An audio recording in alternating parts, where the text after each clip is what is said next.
కార్యక్రమంలో కార్యాలు పంచబడతానికి కన్యాకుమారి ఆలయంలో ప్రవేశిస్తున్నాం. ఆమె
మేము 24వ వచనం వరకు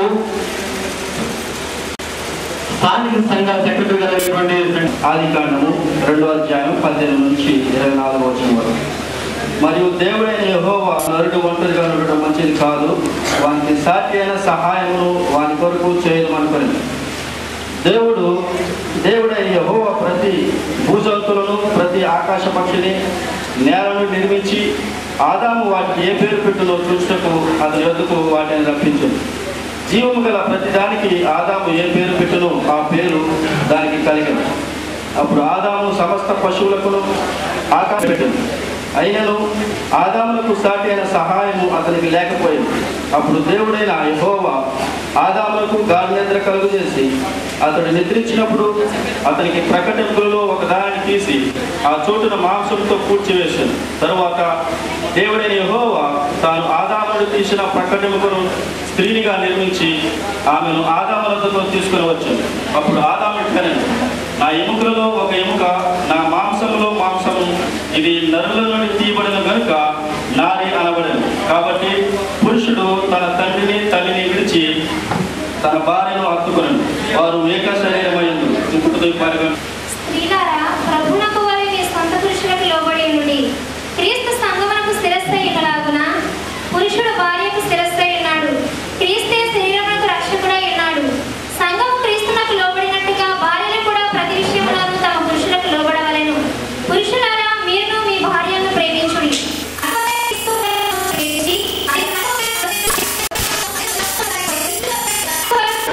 అప్పగించుకొనెను. మూడవ దినమున గలిలయలోని కానాను ఊరిలో ఒక వివాహము జరిగిను. యేసు తల్లి అక్కడ ఉండెను. యేసును ఆయన శిష్యులను ఆ వివాహమునకు పిలువబడి ద్రాక్షారసము అయిపోయినప్పుడు యేసు తల్లి వారి ద్రాక్షారసము లేదని ఆయనతో చెప్పగా యేసు ఆమెతో, అమ్మ, నాతో నీకేమి పని? నా సమయము ఇంకనూ రాలేదనెను. ఆయన తల్లి పరిచారకులను చూసి ఆయన మీతో చెప్పినది చేయుడనెను. యూదులు శుద్ధీకరణ చాటు ప్రకారము 2-3 తూములు పట్టు 6 రాతి బాణలు అక్కడ ఉంచబడెను. యేసు ఆ బాణలు నీటితో నింపుడని వారితో చెప్పగా వారు వాటిని అంచుల మట్టుకు నింపిరి. అప్పుడు ఆయన వారితో, మీరిప్పుడు మంచి ముంచి విందు ప్రధాని వద్దకు తీసుకొని కొండని చెప్పగా వారు తీసుకొని పోయి ఆ ద్రాక్షారసము ఎక్కడి నుండి వచ్చినో ఆ నీళ్లు ముంచి తీసుకొని పోవు పరిచారకులకే తెలియనిది కానీ విందు ప్రధాని అదిగా తెలియలేదు పోయాను. కనుక ద్రాక్షారసము ఆ నీళ్లు రుచి చూచినప్పుడు ఆ విందు ప్రధాని పెండ్లు కుమారుని పిలిచి ప్రతి వాడును మొదట మంచి ద్రాక్షారసమును పోసి జనులను మత్తుగా ఉన్నప్పుడు జబ్బు రసమును పోయిను. నీవైతే ఇదివరకు మంచి ద్రాక్షారసమును ఉంచుకొని ఉన్నావని అతనితో చెప్పెను. గలిలయలోని కానానులో యేసు ఈ మొదటి సూచక్రియ చేసి తన మహిమను బయలుపరచెను. అందువలన ఆయన శిష్యులు ఆయన యందు విశ్వాసం ఉంచిరి.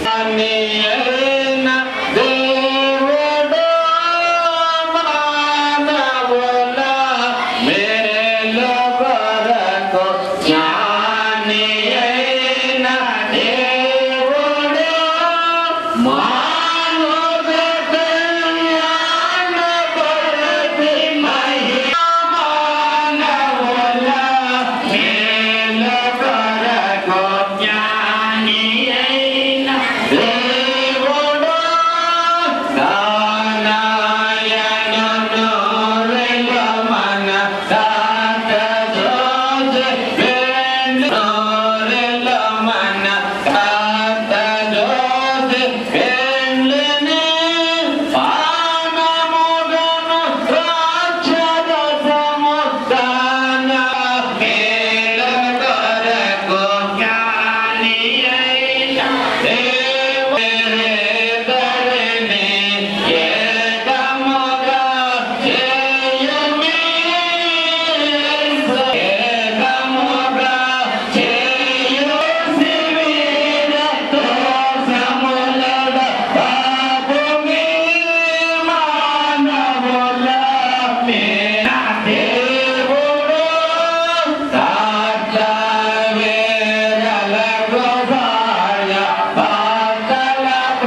మన తండ్రి అయిన దేవుడి మన ప్రభు యేసుక్రీస్తు కృపా సమాధానములు మీకు కలుగును.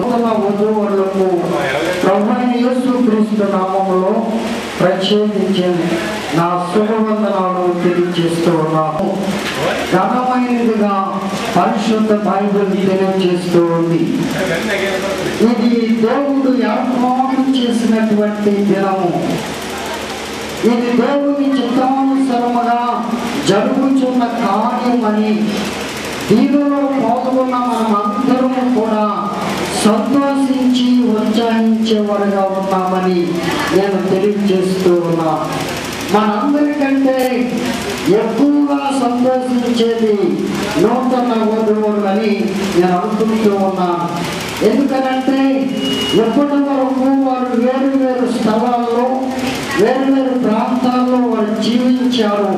ఈ సమయంలో ప్రభు సన్నిధిలో దేవుని చిత్తానుసారముగా వారు కలిగిగా ఈ దినాన ఉండటం అనేది మనం చూస్తూ ఉన్నాము. ఇది దేవుని కార్యమని నేను మనం చేస్తూ ఉన్నాను. పిల్లల పరిశుద్ధ బైబిల్ గ్రంథంలో దేవుని వాక్యాన్ని మనం ఆలోచన చేస్తే సర్వ సృష్టికి కారణభూతుడైన దేవుడు సర్వ సృష్టిని ఆయన నోటి మాట ద్వారా కలుగు చేశాడు. ఆయన చేసినదంతా చూసినప్పుడు చాలా, అందుకే marriage is a thought of God. దేవుడు ఆ తలంపు దేవుడి యొక్క ఉద్దేశము చొప్పున ఈ వివాహ వ్యవస్థ అనేది వివాహ కార్యం అనేది జరుగుతూ ఉందని చెప్పి నేను మనం చేస్తూ ఉన్నాను. క్రీస్తునందు ప్రియమైన సోదరి సోదరులారా, నరుడు ఒంటరిగా ఉండటం మంచిది కాదు. దేవుడు తన రూపంలో తన పోలికలో సృజించిన నరుని వైపు చూసినప్పుడు, యావత్తు సృష్టి వైపు చూసినప్పుడు, ఆయన నోటి మాట ద్వారా కలుగు చేసిన సృష్టి అంతటిని చూసినప్పుడు మంచిదిగా కనిపించింది. కానీ తన రూపంలో తన పోలికలో సృజించినటువంటి నరుని వైపు చూసినప్పుడు ఒంటరితనం అనేది కనిపించింది. సాటి అయిన సహాయాన్ని చేయాలని దేవుడు తలంచాడు. అందుకే marriage is a thought of God అని ఇంగ్లీష్లో అంటూ ఉంటారు. పిల్లలు గమనించండి, గాఢ నిద్రను కలుగు చేసి ఆదాముకు అతని పక్కటెముకలో ఒక ఎముకను తీసి స్త్రీనిగా చేసి తిరిగి ఆదాము దగ్గరికి తీసుకుని వచ్చాడు దేవుడు. అతిది ముఖ్యము కంటే అమూల్యమైనది. గుణమతైన భార్య దొరుకుట అరుదు. అతిది ముఖ్యము కంటే అమూల్యమైనది. గుణమతైన భార్య, దేవుని చేత ఆశీర్వదింపబడినటువంటి స్త్రీ ఈ దినాన నీకు దేవుడు నీకు అనుగ్రహించినప్పుడు ఆమె తెలియజేస్తున్నాను, ఆమె నమ్మకస్తురాలుగా ఉంటుంది. అతని లాభ ప్రాప్తి తెలియజేస్తున్నాను. ఇంకొక మాటను జ్ఞాపకం చేస్తున్నాను. ఆమె తాను బ్రతుకు దినములన్నీ అతనికి నేను చేయను కానీ కీడేమీ చేయదట. తన బ్రతుకు దినములన్నిటిలోనూ తన స్త్రీ పురుషుడు భర్తకు లోబడి ఉండాలి. స్త్రీ భర్తకు లోబడి లేదా లేక ఇప్పుడు ఈ దినాన వందనము తన భర్తకు లేక మీద భార్య దొరికింది కాబట్టి ఈ దినాన దేవుడు నీకు మేలును గ్రహించాడు. చాలా మంది భార్యలు భర్తలకు మేలుకైపోతున్నారంట. అలా మేలుగా ఉండకుండా మేలుకరమైన వారి దేవుడి నామములో ఆశీర్వదింపబడేలా కూడా మీరు మాదిరికరంగా ఉండాలని నేను మనం చేస్తున్నాను. కాబట్టి భార్య భరోసము భక్తుడు అయి ఉన్నావు. నీ సొంత శరీరాన్ని ఎలాగైతే ప్రేమిస్తున్నావు, నీ శరీరంలో శరీరము, నీ ఎముకలో ఎముక కాబట్టి నీ